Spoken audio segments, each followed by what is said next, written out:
여러분, 집이나 가게 근처에서 드르륵 쾅 하는 공사 소리 한 번쯤은 들어보셨죠? 뭐 잠깐 하는 거면 괜찮은데 이게 몇 달씩 아니 몇 년씩 계속된다면 어떨까요? 그냥 에이 공사하니까 시끄럽겠지 하고 참고 버티는 것만이 정말 유일한 답일까요? 오늘 그 질문에 대한 답을 한번 찾아보겠습니다. 이 한마디가요, 한 카페 사장님 가슴에 정말 비수처럼 꽂혔다고 합니다. 손님에게 이런 말을 듣는다는 게 얼마나 속상할까요? 조용하던 가게의 모든 것을 송두리째 바꿔버린 이 소음, 대체 어떤 사연이 있었던 걸까요? 자, 그래서 오늘 우리가 뭘 알아볼 거냐면요. 먼저 이 카페에 무슨 일이 있었는지 그 사연부터 들어볼 거고요. 법은 지켰다는데 도대체 뭐가 문제인지, 여기서 모든 상황을 뒤바꿀 핵심 열쇠, 수인한도라는 개념을 살펴볼 겁니다. 그리고 이걸로 실제 판례는 어땠는지, 마지막으로 제일 중요한 거, 바로 내 권리를 지키는 구체적인 방법까지 오늘 확실하게 알려드릴게요. 원래 이 김 사장님의 브런치 카페가요, 정말 조용하고 분위기 좋은 곳으로 유명했어요. 손님들이 일부러 책 읽고 조용히 대화 나누려고 찾아오던 그런 곳이었죠. 그런데 바로 옆 건물에서 어마어마한 공사가 시작되면서 이 모든 게 그냥 와르르 무너져 버린 겁니다. 쉴 새 없이 꽝꽝거리는 소음과 진동에 손님들 발길이 뚝 끊겼고 매출이 그야말로 반토막이 나버렸습니다. 정말 막막했겠죠. 그래서 김 사장님이 찾아가서 항의를 했더니 공사업체에선 뭐라고 했을까요? 아니, 우린 허가 다 받았고 법에서 정한 소음 기준 65데시벨도 안 넘겨요. 법대로 하는데 뭐가 문제예요? 딱 이렇게 나온 거죠. 자, 여기서 정말 근본적인 질문이 생깁니다. 법의 테두리 안에서 행동했다는 이유만으로 다른 사람의 생계를 망가뜨려도 정말 괜찮은 걸까요? 이 문제의 핵심이 바로 이겁니다. 나라에서 정한 규칙, 그러니까 행정법규를 지키는 것과 그것 때문에 다른 사람한테 피해를 준 것에 대한 책임, 즉 민사 책임은 완전히 다른 문제라는 거죠. 규칙과 현실 사이의 이 간극을 과연 법은 어떻게 바라보고 있을까요? 자, 한번 보세요. 공사업체는 우린 법 지켰다, 65데시벨 이하다, 그러니까 책임 없다, 이렇게 주장하는 거고요.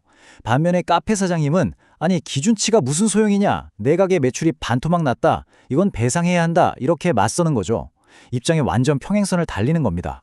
자, 이렇게 팽팽하게 맞설 때 이 모든 걸 한 방에 정리할 수 있는 마법 같은 열쇠가 있습니다. 모든 상황을 뒤바꿀 수 있는 법률 개념, 바로 수인 한도입니다. 자, 이게 대체 뭔지 한번 제대로 파헤쳐보죠. 수인한도, 말이 좀 어렵죠? 근데 내용은 진짜 간단하고 상식적이에요. 뭐냐면 우리가 사회에서 같이 살려면 어느 정도 시끄러운 거, 불편한 거 서로 좀 참고 견뎌야 하잖아요? 그런데 그게 도를 넘으면 안 된다는 거예요. 그 상식적인 한계를 넘는 피해는 불법 행위다, 이렇게 보는 겁니다. 그러니까 단순히 소음 측정기 숫자가 중요한 게 아니라 그래서 당신이 실제로 얼마나 피해를 받느냐, 바로 그 실질적인 피해를 들여다보는 거죠. 그럼 법원은 뭘 보고 그 상식적인 한도를 판단할까요? 그냥 판사 마음대로 정하는 게 아닙니다. 기준이 다 있어요. 일단 피해가 얼마나 심각한지, 원래 그 동네가 조용한 주택가였는지, 시끄러운 상업지구였는지, 그리고 카페랑 공사장 중에 누가 먼저 거기에 있었는지, 또 공사업체가 소음 줄이려고 노력은 좀 했는지, 이런 것들을 아주 꼼꼼하게 다 따져봅니다. 그리고 대한민국 대법원에서 아예 이렇게 못을 박아놨습니다. 공법상의 규제 기준을 준수했다는 사정만으로 가해 행위가 위법하지 않다고 단정할 수는 없다. 이게 무슨 말이냐? 쉽게 말해서 법대로 했는데요, 이 변명이 만능이 아니라는 겁니다. 법 지켰다고 해서 남한테 피해 준 책임까지 자동으로 없어지는 건 절대 아니라는 거죠. 자, 이론은 알겠는데 그래서 실제 재판에선 이 수인한도가 어떻게 적용됐을까요? 지금부터 보실 사례들은 좀 놀라실 수도 있어요. 주인공이 사람이 아니라 말과 농작물이거든요. 첫 번째 사례, 경주마 이야기입니다. 국도공사 바로 옆에 목장이 있었는데 임신한 말들이 공사 소음 때문에 스트레스를 너무 받아서 줄줄이 유산을 한 거예요. 정말 안타깝죠? 법원은 말은 소음에 특히 예민한 동물이다, 이 점을 인정해서 이건 목장 주인이 참고 넘어갈 수준이 아니다 라고 판단하고 손해를 배상하라고 판결했습니다. 두 번째는 농사 이야기입니다. 철도공사 때문에 시끄럽고 땅이 울려서 농사를 아예 망쳐버린 거죠. 이때도 법원은 이 정도 피해는 사회적으로 참을 수 있는 한도를 넘었다면서 농장주 손을 들어주었습니다. 사업상의 피해도 이렇게 명백하게 인정된다는 걸 확실히 보여주는 사례죠. 마지막 사례는 우리 일상과 더 가깝습니다. 고속도로 옆 아파트 주민들이 소음 때문에 너무 고통받았던 사건인데요. 여기서 진짜 중요한 포인트가 있어요. 법원이 그냥 돈으로 얼마 보상해주고 끝내라 이게 아니었고요. 소음을 줄일 수 있는 방음벽 같은 구체적인 대책을 세워라 이렇게 직접 명령까지 내렸다는 겁니다. 조용하고 쾌적하게 살 권리가 그만큼 중요하다는 걸 인정한 거죠.